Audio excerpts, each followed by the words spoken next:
बीरबल और सुस्त अफसरों की चालबाजी। बादशाह अकबर अपने साम्राज्य को जितनी सख्ती से चलाते थे, उतनी ही करुणा और न्यायप्रियता से भी। परंतु हर बड़े साम्राज्य में कुछ लोग ऐसे भी होते हैं जो व्यवस्था का लाभ उठाकर अपने स्वार्थ पूरे करने में लगे रहते हैं। अकबर को इस बार सामना करना पड़ा दरबार और सूबे में फैली सुस्ती और लापरवाह अफसरशाही से। लेकिन मामला केवल सुस्ती का नहीं था, इसके पीछे छिपी थी एक गहरी चालबाजी जो धीरे धीरे पूरे साम्राज्य की नींव को हिलाने लगी। और इस बार बीरबल को अपने बुद्धि और विवेक से न केवल दरबार बल्कि पूरे साम्राज्य को इस षड्यंत्र से बचाना था।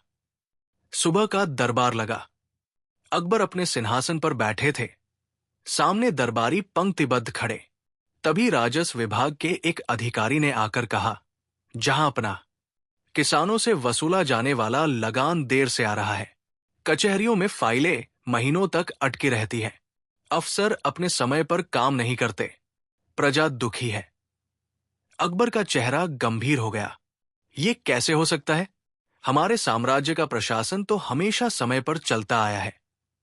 एक अन्य मंत्री ने भी शिकायत दोहराई, जहांपना, न सिर्फ लगान बल्कि व्यापारियों की फरियादें भी महीनों पड़ी रहती हैं।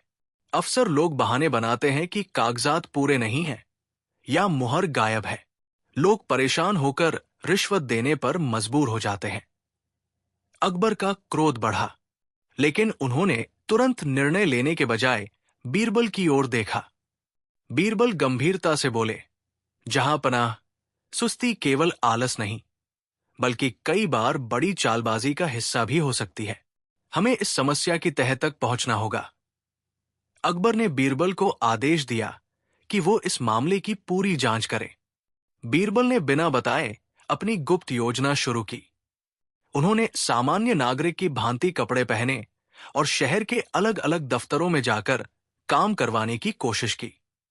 पहला अनुभव, राजस्व दफ्तर में उन्होंने एक किसान का रूप धरकर जमीन का हिसाब निकलवाना चाहा। अफसर ने कागज देखकर कहा, हफ्ते भर बाद आइए, कागजात मिलान करने हैं। बीरबल ने देखा कि वही अफसर किसी अमीर व्यापारी से चुपचाप बख्शीश लेकर तुरंत उसका काम कर रहा था।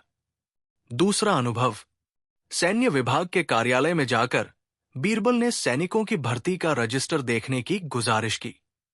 वहां भी उन्हें यही जवाब मिला, अभी कागजात दफ्तर में नहीं है, कुछ दिन बाद आइए।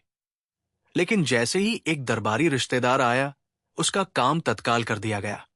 बीरबल समझ गए, ये केवल सुस्ती नहीं है। अफसर जानबूझकर काम लटकाते हैं ताकि लोग मजबूर होकर रिश्वत दें।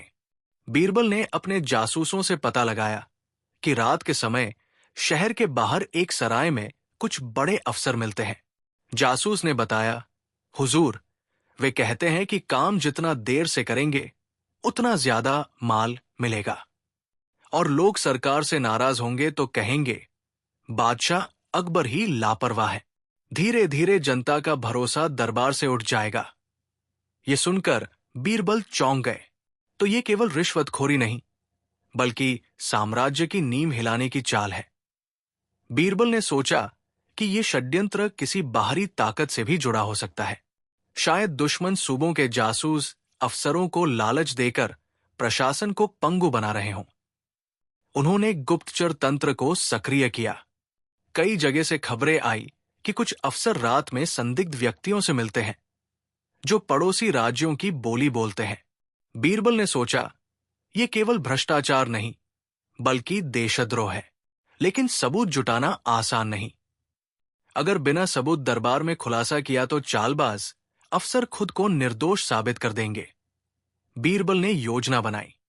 अगले दिन उन्होंने दरबार में सुझाव दिया, जहांपना, साम्राज्य की भलाई के लिए हमें काम में तेजी लाने की प्रतियोगिता रखनी चाहिए। सभी अफसरों को आदेश दीजिए कि अगले एक महीने में जो सबसे तेज और सटीक काम करेगा उसे इनाम मिलेगा। अकबर ने प्रस्ताव मान लिया। अब अफसरों को मजबूरन काम तेजी से करना पड़ा। लेकिन बीरबल ने गुप्त रूप से हर दफ्तर पर नजर रखी। उन्होंने देखा कि वही अफसर जो सुस्त थे अब दोहरी चाल चल रहे हैं। जनता का काम आगे बढ़ाते, लेकिन फाइलों में झूठे कागजात मिलाने लगे। बीरबल समझ गए कि ये लोग प्रतियोगिता का फायदा उठाकर अपने भ्रष्ट कामों को और तेजी से अंजाम दे रहे हैं। एक रात खबर आई कि राजकोष से संबंधित गुप्त दस्तावेज गायब हो गया है। दरबार में अफरात फरी मच गई। अकबर गरजे, अगर ये दस्तावेज दुश्मनों के हाथ लग गया तो साम्राज्य की आर्थिक व्यवस्था उजड़ जाएगी। सभी की नजर बीरबल पर गई। बीरबल ने शांति से कहा, जहां पनाह, ये चोरी अचानक नहीं हुई। ये उसी चालबाजी का हिस्सा है जिसकी जड़ तक हम पहुंच रहे हैं। उन्होंने तुरंत आदेश दिया कि दरबारियों और अफसरों की रात की गतिविधियों पर नजर रखी जाए। 7वां अध्याय, असली गुनाहगार कौन। कुछ ही दिनों में खबर आई कि एक सराय में कुछ अफसर गुप्त दस्तावेज लेकर किसी अनजान व्यक्ति से मिलने वाले हैं। बीरबल ने खुद भेष बदलकर उस सराय में पहुंचने का निश्चय किया। अंधेरी रात थी। सराय के कोने में 4 अफसर बैठे फुसफुसा रहे थे। उनके पास वही दस्तावेज था। तभी एक नकाबपोश आदमी अंदर आया। उसने कहा, बहुत अच्छा काम किया है।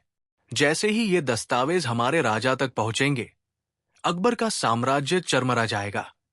बीरबल ने ये सब सुना, लेकिन उन्होंने तुरंत पकड़ने के बजाय चुपचाप बाहर निकलकर पूरी योजना अकबर को बताने का निश्चय किया। अगले दिन दरबार में बीरबल ने ये रहस्य बताया। अकबर ने गुस्से में कहा, हम तुरंत उन अफसरों को गिरफ्तार करेंगे। लेकिन बीरबल ने रोका, जहांपनाह, अगर हम अभी उन्हें पकड़ेंगे तो उनके पीछे छिपा असली सरगना बच जाएगा। हमें पूरी जड़ उखाड़नी होगी। अकबर कुछ पल सोचकर बोले, ठीक है बीरबल, जैसा तुम उचित समझो वैसा करो। लेकिन ध्यान रहे, साम्राज्य का नाम कलंकित न हो। बीरबल ने नकली दस्तावेज तैयार करवाए और असली दस्तावेज सुरक्षित स्थान पर रख दिए। फिर गुप्तचर के माध्यम से चालबाज अफसरों तक ये खबर पहुंचाई कि असली दस्तावेज अभी भी कचहरी में मौजूद है। लोभी अफसर लालच में आकर दोबारा चोरी की कोशिश करने लगे। इस बार बीरबल ने पहले से जाल बिछा रखा था। रात को जैसे ही अफसर कचहरी पहुंचे, उन्हें चारों ओर से सैनिकों ने घेर लिया। दरबार में अफसरों को लाया गया। अकबर ने कठोर स्वर में कहा, तुमने न केवल रिश्वतखोरी की, बल्कि हमारे साम्राज्य के साथ गद्दारी की। तुम्हें मौत की सजा मिलनी चाहिए। लेकिन तभी बीरबल ने कहा, जहांपनाह, इनकी सजा बाद में दीजिए। पहले इनसे असली सरगना का नाम उगलवाना जरूरी है। ये सिर्फ मोहरे हैं। असली खिलाड़ी पर्दे के पीछे छिपा है। सभी दरबारी चौंक उठे। अकबर ने आदेश दिया कि अफसरों से गुप्त पूछताछ की जाए।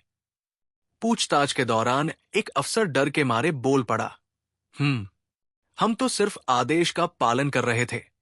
असली हुक्म दरबार के किसी बड़े व्यक्ति से आया था। अकबर स्तब्ध रह गए। क्या हमारे दरबार का कोई बड़ा व्यक्ति इस षड्यंत्र में शामिल है? लेकिन अफसर अचानक चुप हो गया, मानो किसी अदृश्य डर ने उसकी जुबान बंद कर दी हो। बीरबल ने सोचा, लगता है मामला हमारी कल्पना से कहीं गहरा है। असली गुनाहगार अभी पर्दे के पीछे है। दरबार में सन्नाटा छा गया। अफसरों को जेल में डाल दिया गया। लेकिन असली सरगना कौन है, यह रहस्य अभी तक अनसुलझा रहा। अकबर ने बीरबल से कहा, बीरबल, मुझे तुम पर भरोसा है। इस गुत्थी को तुम ही सुलझा सकते हो। लेकिन ध्यान रहे, यह राजमहल की दीवारों तक भी फैला हो सकता है। बीरबल ने धीमी आवाज में उत्तर दिया, जहांपनाह, सच सामने आएगा। लेकिन अभी समय बाकी है।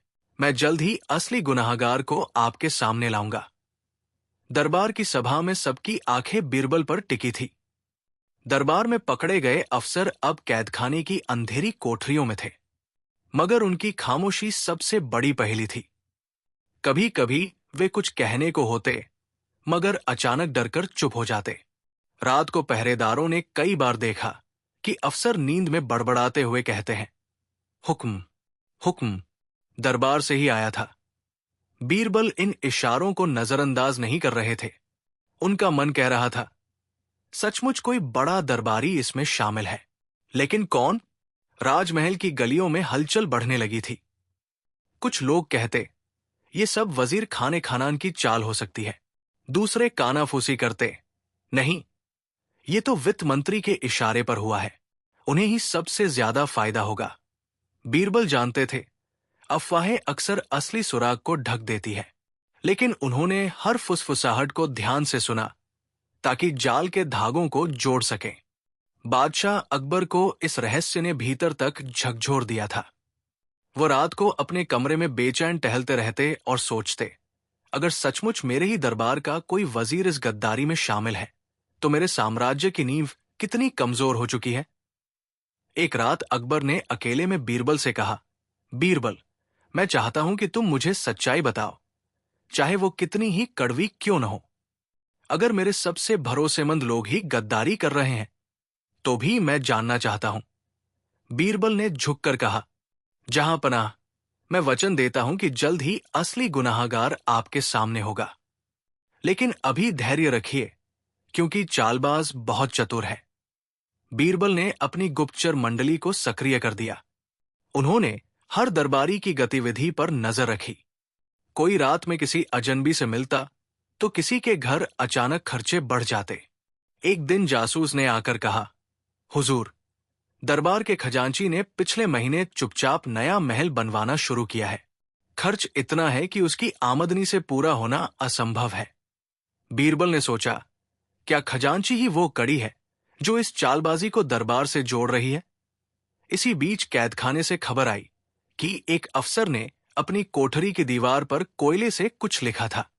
जब पहरेदारों ने देखा तो उस पर सिर्फ 3 शब्द थे, सोने की मुहर। ये देखकर बीरबल चौंक गए। सोने की मुहर, ये तो शाही खजाने की निशानी है। कहीं इस चालबाजी का मकसद खजाने पर कब्जा करना तो नहीं? दरबार में इन दिनों दूर दूर से आए मेहमान भी ठहरे हुए थे। एक दिन बीरबल ने देखा कि पड़ोसी राज्य से आया एक व्यापारी बार बार खजांची से अकेले में मिल रहा है। उनकी बातचीत बहुत धीमी थी, लेकिन होंठ पढ़कर बीरबल को 2 शब्द साफ सुनाई दिए, सोने, भेजना। बीरबल का शक और गहरा गया। बीरबल ने अकबर से कहा, जहां पनाह, गुनाहगार को पकड़ने का एक ही तरीका है, उसे उसके लालच में फंसाना। उन्होंने योजना बनाई कि खजाने से नकली सोने की मुहरों का एक संदूक तैयार किया जाए। खबर फैलाई जाए कि यह संदूक सीक्रेट रूप से किले में रखा गया है। अगर कोई इस पर नजर गड़ाएगा तो वही असली गुनाहगार होगा। रात को सैनिकों ने दिखावे के लिए सोने की मुहरों वाला संदूक किले के तहखाने में रख दिया। कुछ ही समय में यह खबर दरबार के गलियारों में फैल गई। 2 रात बाद, जब सब सो रहे थे, तहखाने का ताला टूटा पाया गया, लेकिन अंदर जाकर देखा तो संदूक खाली पड़ा था। सिर्फ एक कागज चिपका हुआ था जिस पर लिखा था, जो सोचते हो वो सच नहीं, असली खेल अभी शुरू हुआ है। यह देखकर दरबार में हड़कंप मच गया। अकबर क्रोधित हो उठे, बीरबल, अब तो लगता है गुनाहगार हमारे ही दरबार की नाक के नीचे है और हमें चुनौती दे रहा है। बीरबल ने शांति से कहा, जहां पनाह, ये वही करना चाहता था। हमें गुस्से में नहीं, बल्कि धैर्य से काम लेना होगा। लेकिन अंदर ही अंदर बीरबल भी चकित थे। कौन इतना साहसी और चतुर हो सकता है कि सीधे बादशाह को ललकार दे? इसी दौरान शहर में चर्चा फैलने लगी कि रात के अंधेरे में एक नकाबपोश आदमी लोगों को सोने के सिक्के बांटता फिर रहा है। वो कहता, ये सिक्के बादशाह की प्रजा के लिए हैं, क्योंकि उनका खजाना तो उनके भ्रष्ट दरबारियों ने लूट लिया है। जनता इस पर विश्वास करने लगी। धीरे धीरे लोगों के मन में दरबार के प्रति संदेह बढ़ने लगा। बीरबल ने सोचा, ये सिर्फ चोरी नहीं, बल्कि जनता का विश्वास तोड़ने की चाल है। अगर ये नकाबपोश नहीं पकड़ा गया तो पूरा साम्राज्य विद्रोह की आग में झुलस सकता है। एक दिन गुप्तचर ने बताया कि किले की दीवार के पास रात को अजीब आवाजें आती है। जांच करने पर पता चला कि वहां से एक गुप्त सुरंग निकलती है जो शहर के बाहर जंगल तक जाती है। बीरबल ने कहा, तो यही रास्ता है जिससे नकाबपोश आता जाता है। उन्होंने सैनिकों को आदेश दिया कि उस सुरंग पर नजर रखी जाए, लेकिन किसी को पकड़ा न जाए, बस देखा जाए कि कौन आता है। रात को जब पहरेदारों ने बताया कि सुरंग से निकलकर दरबार का ही एक अधिकारी जंगल की ओर गया है, तो सब दंग रह गए। सुबह उस अधिकारी को दरबार में बुलाया गया। अकबर ने कठोर स्वर में पूछा, कहिए, रात को आप इस सुरंग से बाहर क्यों गए थे? अधिकारी के चेहरे पर पसीना छलक आया। वो हकलाते हुए बोला, हूं हुजूर, मैं तो सिर्फ आदेश का पालन कर रहा था। किसके आदेश का? अकबर गरजे। अधिकारी कांपते हुए बोला, जहांपनाह, वह दरबार के सबसे भरोसेमंद, लेकिन नाम मैं अभी नहीं बता सकता। अगर मैंने बताया तो मेरी जान चली जाएगी। इतना कहकर अधिकारी बेहोश होकर गिर पड़ा। दरबार में सन्नाटा छा गया। सभी दरबारी एक दूसरे को शक भरी नजरों से देखने लगे। कौन था वह सबसे भरोसेमंद दरबारी जो पूरे साम्राज्य के खिलाफ इतना बड़ा षड्यंत्र रच रहा था? अकबर की आंखें गुस्से से लाल थी। बीरबल गहरी सोच में डूबे थे। उनके मन में कई नाम घूम रहे थे, लेकिन बिना सबूत बोले तो गुनाहगार बच जाएगा। बीरबल ने मन ही मन कहा, सच की परतें अभी और खोलनी होंगी। ये खेल अभी खत्म नहीं हुआ। और इसी अधूरेपन के साथ दरबार का वह दिन समाप्त हुआ। 2 दिन पहले की बात थी। महल की तिजोरी, जिसे 7 परतों वाले लोहे और सोने के ताले में बंद किया गया था, अचानक खाली पाई गई। न सोने के सिक्के थे, न ही बहुमूल्य हीरे जवाहरात। आश्चर्य की बात यह थी कि ताले और दरवाजे बिल्कुल सही हालत में थे, जैसे किसी ने छुआ ही न हो। जहांपनाह, वजीर अबुल फजल ने कहा, यह चोरी इंसानी हाथों का काम नहीं लगती। इसमें जरूर कोई अलौकिक शक्ति काम कर रही है। अकबर की भौहें सिकुड़ी। हमारे साम्राज्य में ऐसा कौन है जो हमारी आंखों के सामने से खजाना गायब कर सकता है और हमें पता भी न चले? दरबार में खुसर फुसर होने लगी। कोई जिन्नों की बात करता तो कोई किसी गुप्त सुरंग का जिक्र करता। तभी अकबर ने बीरबल की ओर देखा।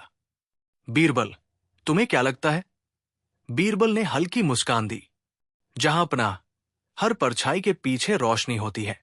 चोरी चाहे कितनी ही रहस्यमयी क्यों न लगे, उसका सुराग जरूर होगा। हमें बस उस सुराग को पकड़ना है। बीरबल ने तुरंत कुछ पहरेदारों को आदेश दिया कि महल के पिछले हिस्से की निगरानी कड़ी कर दी जाए। उसी रात जब सभी सो रहे थे, बीरबल ने स्वयं एक गुप्त खिड़की से महल के बगीचे को देखा। अचानक उन्होंने देखा, चांदनी में एक परछाई पेड़ों के बीच सरकती चली जा रही थी। ना आवाज, ना आहट, सिर्फ एक धुंधला सा आकार। बीरबल ने तुरंत अपना दुपट्टा लपेटा और बिना शोर किए उसके पीछे हो लिए। परछाई कभी गायब होती, कभी दीवार पर चढ़ती, तो कभी जमीन पर लंबी हो जाती, मानो इंसान न होकर कोई मायावी शक्ति हो। बीरबल का दिल कह रहा था कि यह रहस्य महज चोरी का नहीं, बल्कि कुछ और बड़ा राज है। परछाई सीधे महल की दीवार के पास रुकी। बीरबल ने सांस रोककर देखा। वो आकृति धीरे धीरे झुककर जमीन पर एक ईंट हटा रही थी। ईंट हटते ही नीचे अंधेरी सीढ़ियां दिखाई दी। बीरबल मन ही मन बोले, तो महल के नीचे कोई गुप्त सुरंग मौजूद है। उन्होंने तुरंत अकबर को सूचना दी। अगली सुबह अकबर स्वयं पहरेदारों और कुछ चुने हुए दरबारियों के साथ वहां पहुंचे। ईंट हटाकर नीचे उतरे तो एक लंबा और नम रास्ता दिखाई दिया। दीवारों पर पुरानी लिपियों में कुछ लिखा था, जिनका अर्थ कोई नहीं समझ पा रहा था। बीरबल ने मशाल उठाई और धीरे धीरे पढ़ने की कोशिश की। अक्षरों में लिखा था, जो इस सुरंग से गुजरेगा उसे अपनी सबसे प्यारी चीज खोनी पड़ेगी। दरबार में सन्नाटा छा गया। सुरंग कई मोड़ों से होती हुई आखिरकार एक विशाल कमरे में खुली। कमरा सोने की चमक से भरा था, लेकिन सब कुछ बिखरा हुआ था, मानो सदियों से किसी ने उसे छुआ न हो। पर सबसे अजीब बात थी, कमरे के बीचों बीच रखा एक बड़ा सा पत्थर का संदूक। उस पर भी वही लिपियां खुदी थी। अकबर ने कहा, खोलो इसे। जैसे ही संदूक खोला गया, अंदर कोई खजाना नहीं, बल्कि एक पुरानी तलवार रखी थी। तलवार के हत्थे पर लाल पत्थर जड़ा था और उस पर धुंधला सा नाम लिखा था, अर्जुन देव। ये नाम तो किसी पुराने योद्धा का लगता है। अकबर बुदबुदाए। बीरबल की आंखों में चमक आ गई। जहांपनाह, ये कोई साधारण तलवार नहीं, शायद यही इस पूरे रहस्य की जड़ है। अचानक मशाल बुझ गई, कमरे में घुप अंधेरा छा गया और तभी फिर वही परछाई दीवार से निकलकर उनके सामने खड़ी हो गई। पहरेदारों ने तलवारें खींची, पर वो आकृति मानो धुएं की तरह उनके वार से बचती रही। उसकी आंखें लाल थी और आवाज गूंजी, तलवार मेरी है, इसे छूने का अंजाम भुगतोगे। अकबर का चेहरा कठोर हो गया। ये हमारी सल्तनत की तिजोरी से चोरी हुई वस्तु है। जो भी हो, हमें इसे वापस चाहिए। लेकिन परछाई गायब हो गई और तलवार अचानक हवा में उठकर फिर संदूक में गिर पड़ी। दरबार लौटकर अकबर बेचैन हो उठे। उन्होंने कहा, बीरबल, ये मामला अब साधारण चोरी का नहीं रहा। ये तलवार किसी गहरे राज से जुड़ी है। हमें ये पता करना ही होगा कि अर्जुन देव कौन थे और इस तलवार का हमारी सल्तनत से क्या संबंध है। बीरबल ने गंभीर स्वर में उत्तर दिया, जहांपनाह, मुझे शक है कि यह तलवार ही वो चाबी है जिससे किसी और बड़े खजाने या राज का दरवाजा खुलेगा। पर इसका रहस्य अभी अधूरा है। हमें इतिहास की परतें खंगालनी होंगी। अगले दिन बीरबल ने शाही पुस्तकालय में पुराने ग्रंथ खंगालने शुरू किए। घंटों की मेहनत के बाद उन्हें एक किताब मिली जिस पर लिखा था, वीरों की विरासत। उसमें उल्लेख था कि अर्जुन देव एक प्राचीन योद्धा थे जिन्होंने एक गुप्त युद्ध में सल्तनत को बचाया था। कहा जाता है कि उनकी तलवार में अद्भुत शक्ति थी, परंतु उसके साथ एक श्राप भी जुड़ा था। जो इसे अपनी शक्ति के लिए उठाएगा, उसकी सल्तनत अंधकार में डूब जाएगी। बीरबल ने पन्ने बंद किए और सोचा, क्या यही वजह है कि वो परछाई हमें रोक रही है? उसी रात महल के ऊपर काले बादल छा गए। हवाएं तेज चलने लगी। पहरेदारों ने देखा कि महल की दीवारों पर फिर वही परछाई घूम रही है। अकबर ने तुरंत बीरबल को बुलाया।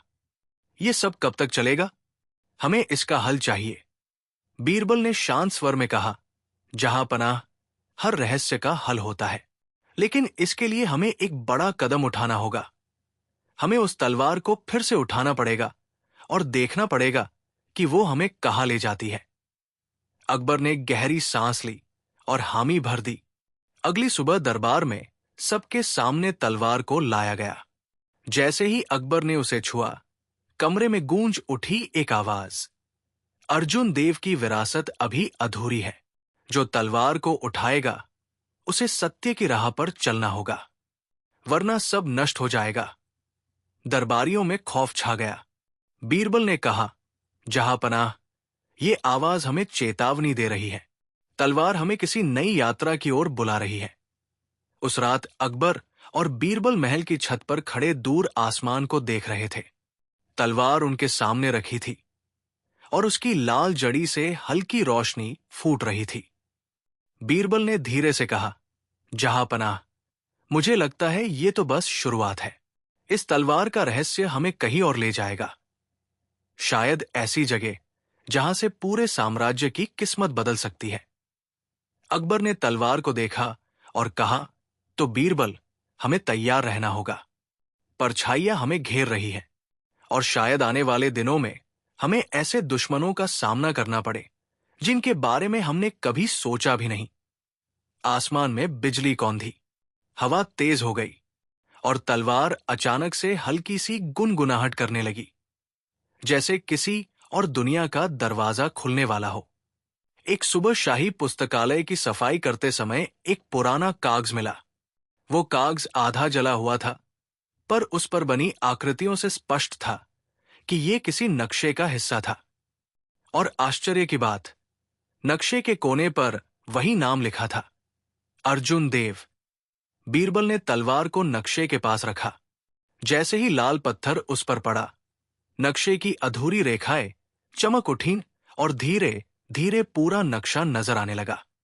जहांपनाह, बीरबल ने गंभीर स्वर में कहा, ये नक्शा किसी गुप्त स्थान की ओर इशारा कर रहा है। शायद ये वही जगह है जहां तलवार का असली रहस्य छिपा है। अकबर ने ठंडी सांस ली। तो हमें वहां जाना ही होगा। कुछ भरोसेमंद सिपाहियों और दरबारियों के साथ अकबर और बीरबल ने गुप्त यात्रा शुरू की। नक्शा उन्हें महल से दूर, घने जंगलों और ऊबड़ खाबड़ पहाड़ियों की ओर ले जा रहा था। रास्ते में कई अजीब घटनाएं घटीं। कभी हवा में अचानक तलवार जैसी आवाज गूंजती, कभी दूर से लाल आंखों वाली परछाइयां दिखती। जहां पनाह, बीरबल ने कहा, यह रास्ता आसान नहीं होगा। ये परछाइयां हमें रोकने की कोशिश कर रही है। अकबर ने तलवार को कसकर थामा। चाहे कैसी भी परछाई हो, हम पीछे नहीं हटेंगे। जंगल के बीच उन्हें एक छोटा सा गांव मिला, लेकिन गांव सुनसान था। मकान खाली, कुएं सूखे, खेत बंजर। एक बूढ़ा आदमी अकेला बैठा मिला। उसने कांपती आवाज में कहा, तुम तलवार लेकर आए हो? सावधान रहो, ये तलवार जिसने भी उठाई, उसका घर उजड़ गया, उसका गांव नष्ट हो गया। अकबर ने पूछा, तुम्हें कैसे पता? बूढ़ा बोला, अर्जुन देव इस तलवार के मालिक थे। उन्होंने इसे युद्ध में दुश्मनों को हराने के लिए उठाया, लेकिन तब से उनके वंश पर विनाश छा गया। जो भी इसे अपने लाभ के लिए प्रयोग करता है, वो शापित हो जाता है। बीरबल ने सोचा, तो ये तलवार वास्तव में श्रापित है, पर इसका हल अवश्य होगा। नक्शे का अगला निशान उन्हें एक घने अंधेरे जंगल की ओर ले गया। जैसे ही वे भीतर दाखिल हुए, हर दिशा से फुसफुसाहट सुनाई देने लगी। वापस जाओ, लौट जाओ। सिपाही डरकर रुक गए, लेकिन बीरबल ने अपनी मशाल ऊंची उठाई और कहा, डर एक परछाई है और परछाई को रोशनी मिटा देती है। जैसे ही मशाल की लौ तेज हुई, फुसफुसाहट गायब हो गई। मगर तभी रास्ते में एक विशाल नाग आ खड़ा हुआ। उसकी आंखें भी उसी लाल चमक से जगमगा रही थी। अकबर ने तलवार उठाई। तलवार चमकी और नाग पीछे हट गया, पर जाते जाते उसने फुफकारा, तुम तलवार को उसकी जगह पर नहीं रखोगे तो ये पूरी सल्तनत को डस लेगी। नक्शा आखिरकार उन्हें एक ऊंची पहाड़ी के नीचे बनी गुफा तक ले आया। गुफा का दरवाजा बंद था और उस पर वही लिपि खुदी थी, जो भीतर जाएगा उसकी सच्चाई सामने आएगी। बीरबल ने दरवाजे पर हाथ रखा। अचानक दरवाजा अपने आप खुल गया। अंदर गहरा अंधेरा और ठंडी हवा थी। जैसे जैसे वे भीतर बढ़े, गुफा की दीवारों पर अजीब अजीब चित्र दिखाई देने लगे। युद्ध के दृश्य, खून से सनी तलवारें और रोते हुए लोग। अकबर की आंखों में चिंता थी। क्या ये हमारी किस्मत का इशारा है? बीरबल ने धीमे स्वर में कहा, या ये हमें चेतावनी दे रहा है कि हमें तलवार का सही प्रयोग करना होगा। गुफा के अंत में एक विशाल पत्थर का सिंहासन था। उस पर धुएं सा घिरा एक आकृति बैठी थी। वही परछाई, पर अब उसका चेहरा साफ दिखाई दे रहा था। वो बोला, मैं अर्जुन देव की आत्मा हूं। सदियों से इस तलवार की रखवाली कर रहा हूं। इसे गलत हाथों से बचाना मेरा धर्म है। अकबर ने साहस से कहा, हम इसे गलत काम के लिए नहीं, बल्कि सच जानने के लिए उठाए हैं। आत्मा की आंखों में आंसू थे। तुम सच्चाई जानना चाहते हो? तो जान लो, ये तलवार केवल शक्ति नहीं, बल्कि एक वचन है। जिसने इसे उठाया, उसे अपने प्राणों तक की आहुति देनी पड़ सकती है। अचानक गुफा की दीवार कांपने लगी। पत्थर टूटने लगे। आत्मा चिल्लाई, समय पूरा हो गया। जो जानना है, आगे की यात्रा में जान पाओगे। लेकिन सावधान, तलवार अब तुम्हारी परीक्षा लेगी। इतना कहकर आत्मा गायब हो गई। गुफा का रास्ता बंद होने लगा। अकबर और बीरबल किसी तरह बाहर निकले। बाहर आते ही उन्होंने देखा, नक्शे का आखिरी हिस्सा अब चमक रहा था और उस पर लिखा था, राजधानी के नीचे छुपा सत्य। वापस आगरा लौटते समय अकबर और बीरबल दोनों चुप थे। तलवार की चमक अब और तेज हो गई थी। हर रात महल की दीवारों पर वही लाल आंखों वाली परछाइयां मंडराने लगी। दरबारियों में अफवाह फैल गई, सल्तनत पर शाप आ गया है। अकबर ने बीरबल से कहा, अगर यह सच है कि राजधानी के नीचे कोई और रहस्य छिपा है, तो हमें जल्द ही उसे खोजना होगा, वरना यह तलवार हमें बर्बाद कर देगी। बीरबल ने गंभीर स्वर में उत्तर दिया, जहांपनाह, सच्चाई अब करीब है, लेकिन यह सच्चाई हमें किस ओर ले जाएगी, ये कोई नहीं जानता। अगली रात तलवार से अचानक इतनी तेज रोशनी निकली कि पूरा महल जगमगा उठा और उसके साथ ही जमीन कांपने लगी। महल के नीचे से मानो कोई दरवाजा खुलने की आवाज आई। अकबर और बीरबल भागकर उस जगह पहुंचे। जमीन पर दरार पड़ी थी और भीतर जाने का रास्ता दिखाई दे रहा था। यही है वो जगह, बीरबल ने कहा, राजधानी के नीचे छुपा सत्य। अकबर ने तलवार को हाथ में लिया और धीरे धीरे नीचे उतरने लगे। नीचे उतरते ही उन्होंने देखा, चारों ओर अंधेरे में अजीब सी चमक रही थी। वहां पत्थर के कई कमरे बने हुए थे और हर कमरे पर भारी ताले लगे थे। जैसे ही अकबर ने तलवार को आगे बढ़ाया, ताले अपने आप खुलने लगे। अचानक एक गहरी आवाज गूंजी, सावधान, तुम सत्य के द्वार पर पहुंच चुके हो, लेकिन इस द्वार से गुजरने के बाद लौटने का रास्ता नहीं होगा। अकबर और बीरबल एक दूसरे को देखते रहे। तलवार की चमक और तेज होती गई। दरवाजे धीरे धीरे खुलने लगे। नीचे उतरते ही चारों ओर पत्थर की दीवारें दिखाई दी। जगह जगह मशाले अपने आप जल उठीं। वहां 5 बड़े बड़े दरवाजे थे और हर दरवाजे पर अलग अलग चिन्ह बने थे। सूर्य, चांद, नाग, तलवार, आंसू। बीरबल ने धीरे से कहा, जहांपनाह, ये साधारण दरवाजे नहीं, हर दरवाजा किसी रहस्य का रक्षक है। अकबर ने तलवार उठाई। अचानक उसकी लाल जड़ चमक उठी और सूर्य वाले दरवाजे की ओर इशारा करने लगी। जैसे ही दरवाजा खुला, भीतर से सुनहरी रोशनी फैली। अंदर एक विशाल कक्ष था जिसमें पत्थर की मूर्तियां बनी थी। हर मूर्ति हाथ में दीपक पकड़े थी।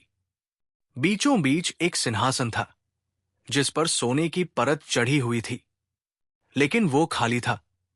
दीवार पर लिखा था, जिसे इस सिंहासन पर बैठने का अधिकार है, वही साम्राज्य का असली वारिस कहलाएगा। अकबर ने आगे बढ़ना चाहा, पर तभी पूरा कक्ष हिलने लगा और एक भारी आवाज गूंजी, अधिकार बिना परख के नहीं मिलता। तभी मूर्तियां हिलने लगी और जीवित होकर आगे बढ़ी। मूर्तियां तलवारें उठाकर अकबर और बीरबल की ओर बढ़ी। पहरेदारों ने भी तलवारें निकाली, पर जैसे ही उन्होंने वार किया, तलवारें पत्थरों पर बेअसर हो गई।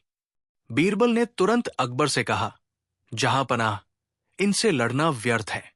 हमें उस सूत्र को खोजना होगा जिससे ये मूर्तियां शांत हों। उन्होंने दीवार पर बने शिलालेख को पढ़ा। सत्य की रोशनी ही झूठी परछाइयों को हराती है। बीरबल ने मशाल उठाकर तलवार की लाल जड़ पर रख दी। अचानक तेज प्रकाश फैला और सारी मूर्तियां वापस पत्थर बन गई। अगले दिन वे चांद वाले दरवाजे की ओर बढ़े। अंदर ठंडी नीली रोशनी थी और फर्श पर पानी की पतली परत फैली थी। बीच में एक कांच का तालाब था जिसमें चांद का प्रतिबिंब चमक रहा था।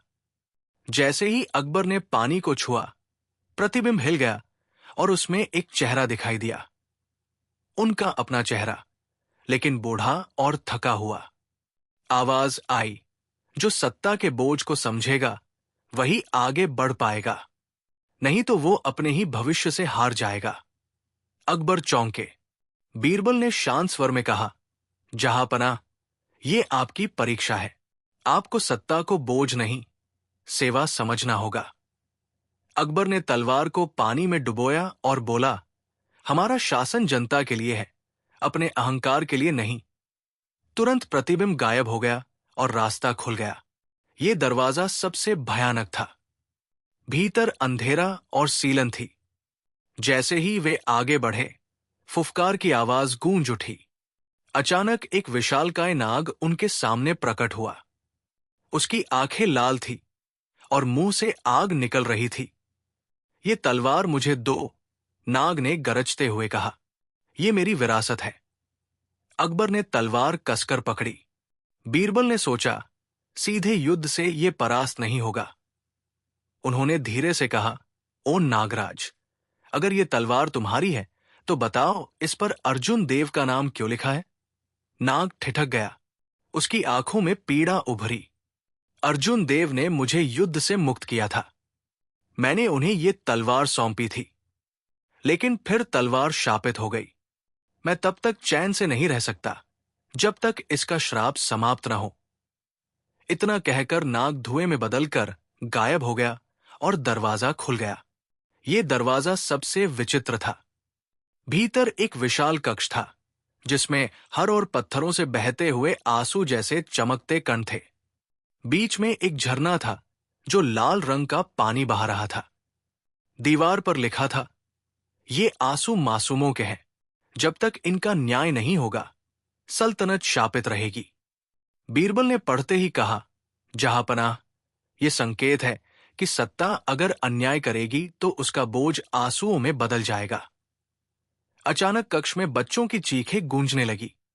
अकबर का दिल कांप उठा।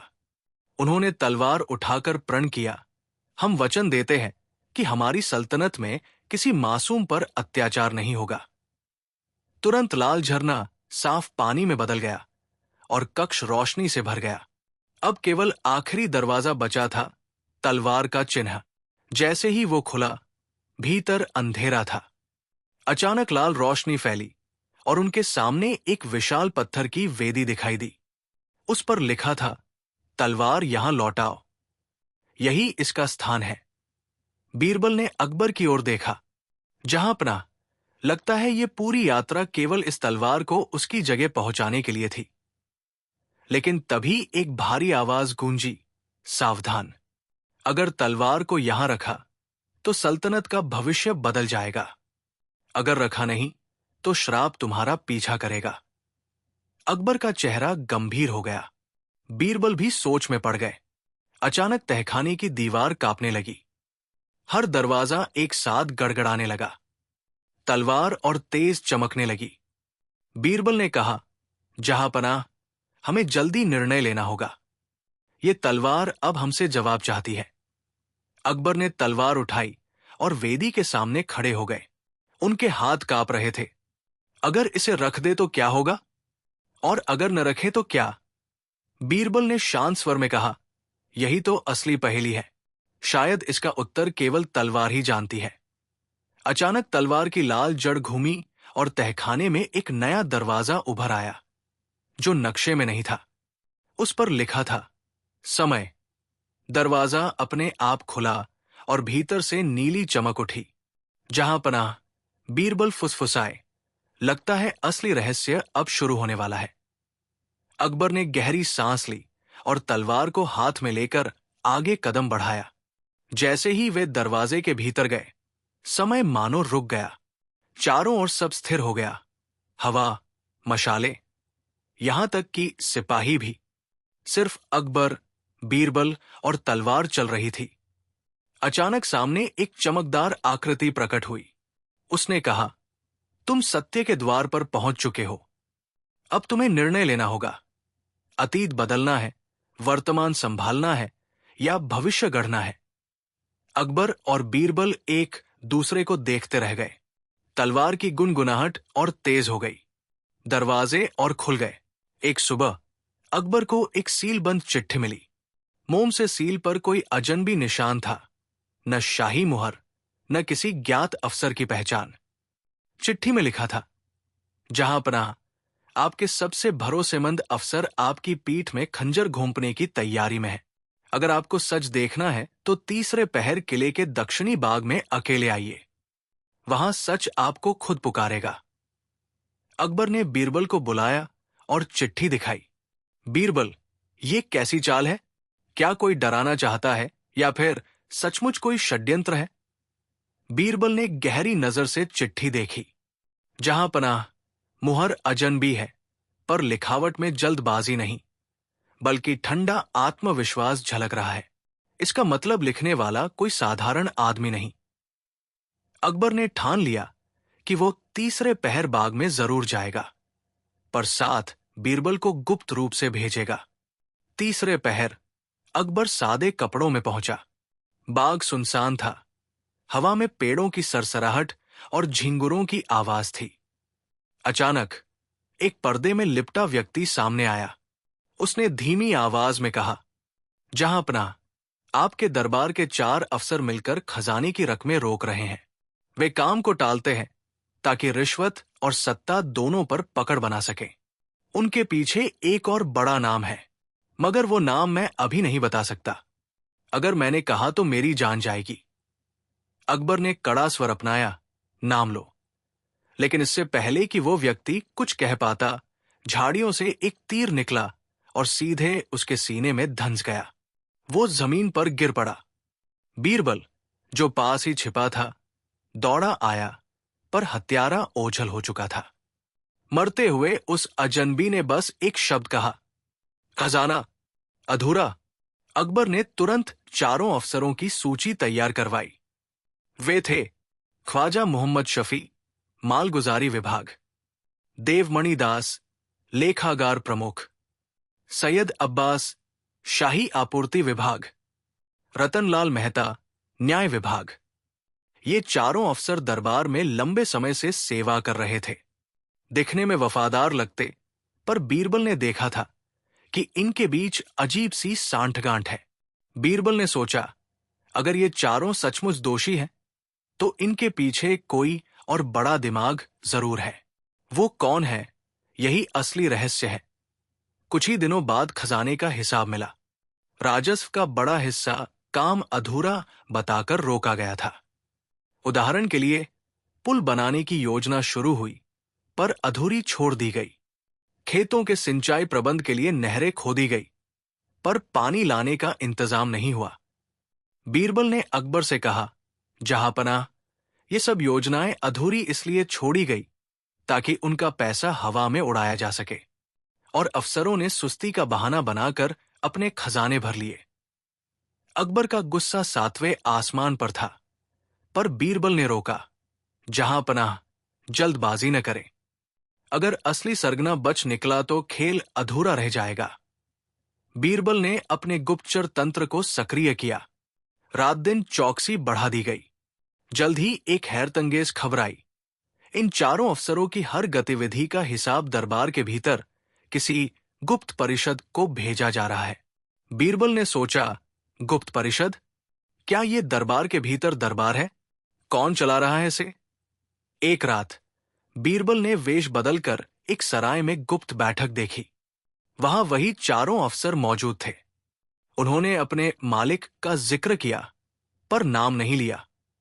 बस इतना कहा, हमारा मालिक कहता है कि जब तक दरबार की हर योजना अधूरी रहेगी, जनता अकबर से नाखुश होगी, और जब जनता का भरोसा टूटेगा, तब नया शासक उभरेगा। बीरबल के मन में सवालों का तूफान उठा। कौन है ये मालिक? क्या वह कोई दरबारी है या कोई बाहरी शासक? कुछ दिनों बाद दरबार में एक अजीब दृश्य हुआ।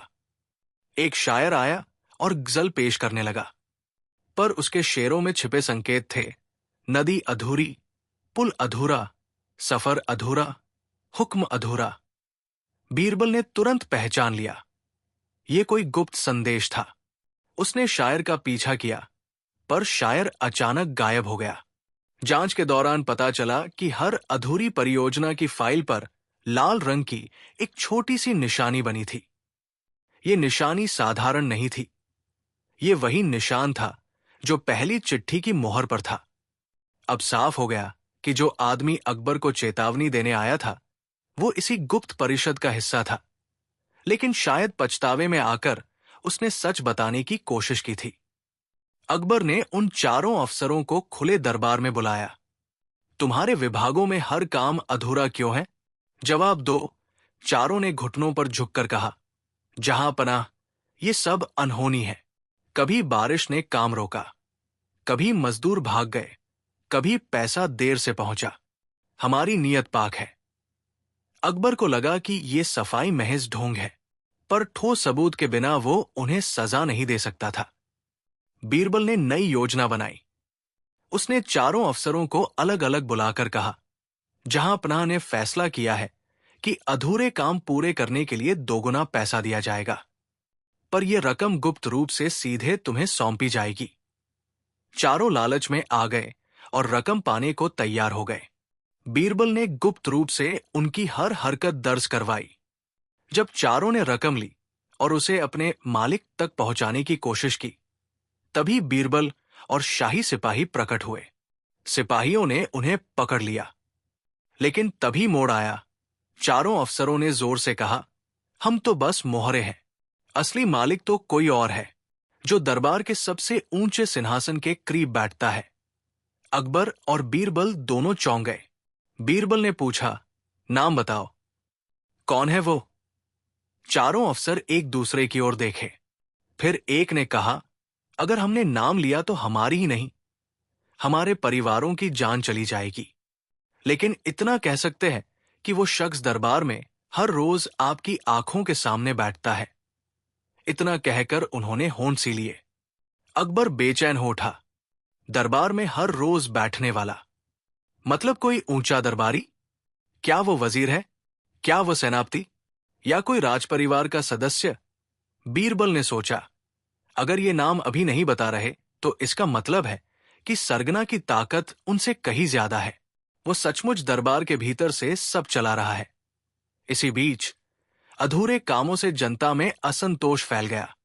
बाजारों में लोग कहने लगे, हमारा सम्राट महान है, पर उसके अफसर निकम्मे हैं। काम अधूरे क्यों हैं?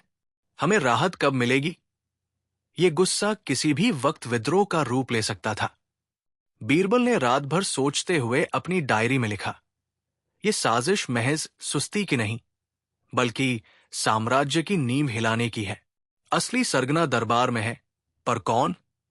उसके इशारे पर चल रहे अफसर महज कठपुतलियां है। मुझे डर है कि अगला वार और भी भयानक होगा। एक सुबह दरबार खुलने से पहले ही अकबर के कक्ष में एक और रहस्यमयी चिट्ठी पहुंची। उसमें लिखा था, जहांपनाह, अगर आप सच जानना चाहते हैं तो अगले पूर्णिमा की रात यमुना किनारे शाही बावली पर आइए। वहां आपके सामने असली सरगना खुद आएगा। लेकिन सावधान, ये मुलाकात आपके तख्त की तकदीर बदल सकती है। अकबर ने चिट्ठी बीरबल को थमाई। दोनों ने एक दूसरे की ओर देखा। पूर्णिमा की रात यमुना के किनारे शाही बावली में चांदनी फैली हुई थी। हवा में नर्म ठंडक और पानी की हल्की सरसराहट थी। अकबर और बीरबल गुप्त रूप से पहुंचे। उनके कदम बहुत सावधानी से जलते पत्थरों पर पड़ रहे थे। बीच बावली के एक अजनबी व्यक्ति खड़ा था। उसकी साया लंबा और अंधकारमय था। अकबर ने तलवार कसकर थामी और बीरबल ने अपनी सूझबूझ से पास खड़ा होकर हर तरफ नजर रखी। अकबर ने धीमे स्वर में पूछा, तुम वही हो जो हमें सच दिखाने आया था? व्यक्ति ने ठंडी स्थिर आवाज में कहा, हां, जहांपनाह, अब सब कुछ उजागर होने वाला है। जो पहले अधूरा था वो पूर्ण होगा, जो छुपा था वो अब सामने आएगा। व्यक्ति ने अपना चेहरा उठाया और अकबर और बीरबल की आंखें फैल गई। असली सरगना वही है जो दरबार में हर रोज आपके सामने बैठता है और जिसने चारों अफसरों को अपनी चाल में रखा। वह आपका सबसे भरोसेमंद सचिव ख्वाजा मोहम्मद शफी है। अकबर और बीरबल दोनों चौंक गए। बीच में खड़े चारों अफसर भी अब समझ गए कि उनकी सुरक्षा नहीं है। ख्वाजा मोहम्मद शफी ने नीची आवाज में कहा, जहांपनाह, मैं सिर्फ इतना कहूंगा कि मेरी चाल का उद्देश्य केवल सत्ता पर कब्जा नहीं था। मैं चाहता था कि लोग ये जाने कि अधूरा काम और सुस्ती से केवल भ्रष्ट लोग ही लाभ उठा सकते हैं। मैंने सबका परीक्षण किया। बीच दरबार में सन्नाटा छा गया। बीच में बीरबल ने समझाया, जहांपनाह, यही असली चालबाजी थी। चारों अफसर केवल कठपुतलियां थे। उनके पीछे सच्चा दिमाग, और वह भी भीतर से हमारे बीच था। लेकिन उनका इरादा केवल सत्ता के लिए नहीं, बल्कि दरबार की नीयत को परखना था। अकबर ने पूछा, तो आखिर ये सभी अधूरे काम क्यों हुए? बीच व्यक्ति ने कहा, हर अधूरा काम जनता के लिए सीख का माध्यम था। उन्होंने देखा कि यदि सरकार और अफसर ईमानदार न हों तो जनता कितनी जल्दी असंतोष फैलाती है। ये एक परख थी आपकी निगरानी और जनता की प्रतिक्रिया की। अब सब अफसरों के सामने उनके अपराध और उद्देश्य स्पष्ट हो गए। रतनलाल मेहता ने स्वीकार किया कि न्याय विभाग में उन्होंने सुस्ती का बहाना बनाया। सैयद अब्बास ने लिखा कि आपूर्ति विभाग में उन्होंने पैसा रोक रखा था। देवमणि दास ने माना कि लेखागार में फाइलें देर से भेजी। अकबर ने गंभीर स्वर में कहा, अब जब सब सच सामने है तो जनता के हित में काम पूरा करना होगा। ख्वाजा मोहम्मद शफी ने सिर झुकाया, जहां पनाह, अब मैं अपने सभी चालों और परखों का परिणाम स्वीकार करता हूं। अब जनता और दरबार की भलाई के लिए काम होगा। अगले हफ्तों में अकबर और बीरबल ने अधूरी योजनाओं को पूरा करवाया। नहरें फिर से खोदी गई और खेतों में पानी पहुंचाया गया। पुलों का काम पूरा हुआ और बाजारों में व्यापार बढ़ा। जनता में विश्वास लौट आया। चारों अफसरों को सजा नहीं दी गई, बल्कि उन्हें परीक्षण के बाद सुधार का मौका मिला। उन्होंने भी ईमानदारी से काम करना शुरू किया। बीच में बीरबल ने अकबर से कहा, जहां पनाह, असली साजिश केवल सत्ता के लिए नहीं थी। यह सब हमें यह सिखाने के लिए था कि निगरानी, बुद्धिमत्ता और जनता का विश्वास ही शासन का असली आधार है। यदि हमने जल्दबाजी की होती तो अधूरा सच रह जाता। अकबर ने मुस्कुराकर कहा, बीरबल, तुम्हारी सूझ ने दरबार को और साम्राज्य को बचाया। अब कोई अधूरा रहस्य नहीं रहा। ख्वाजा मोहम्मद शफी ने अपने अपराध स्वीकार किए। चारों अफसरों ने सुधार का संकल्प लिया। बीच की गुप्त परिषद पूरी तरह भंग कर दी गई। कोई और साजिश अब नहीं बची। अकबर ने आदेश दिया कि अब दरबार में ईमानदारी और तत्परता सर्वोपरि होगी, और बीरबल ने तय किया कि भविष्य में किसी भी योजना को चालबाजी और सुस्ती से परखना उनका कर्तव्य रहेगा। यमुना के किनारे पूर्णिमा की चांदनी में सब कुछ शांत और सुव्यवस्थित था। सभी अफसर, जनता और शाही सिपाही अब मिलकर साम्राज्य की भलाई के लिए काम करने लगे। अकबर और बीरबल बावली के किनारे खड़े थे। अकबर ने तलवार हटाई और कहा, अब हमें किसी भी चालबाजी से डरने की जरूरत नहीं। सब कुछ उजागर हो गया। बीच मुस्कुराया, जहां पनाह, कभी कभी सच्चाई की परीक्षा कठिन होती है, पर अंत में वही जनता और शासन को मजबूत बनाती है। चांदनी में यमुना का जल शांति से बह रहा था।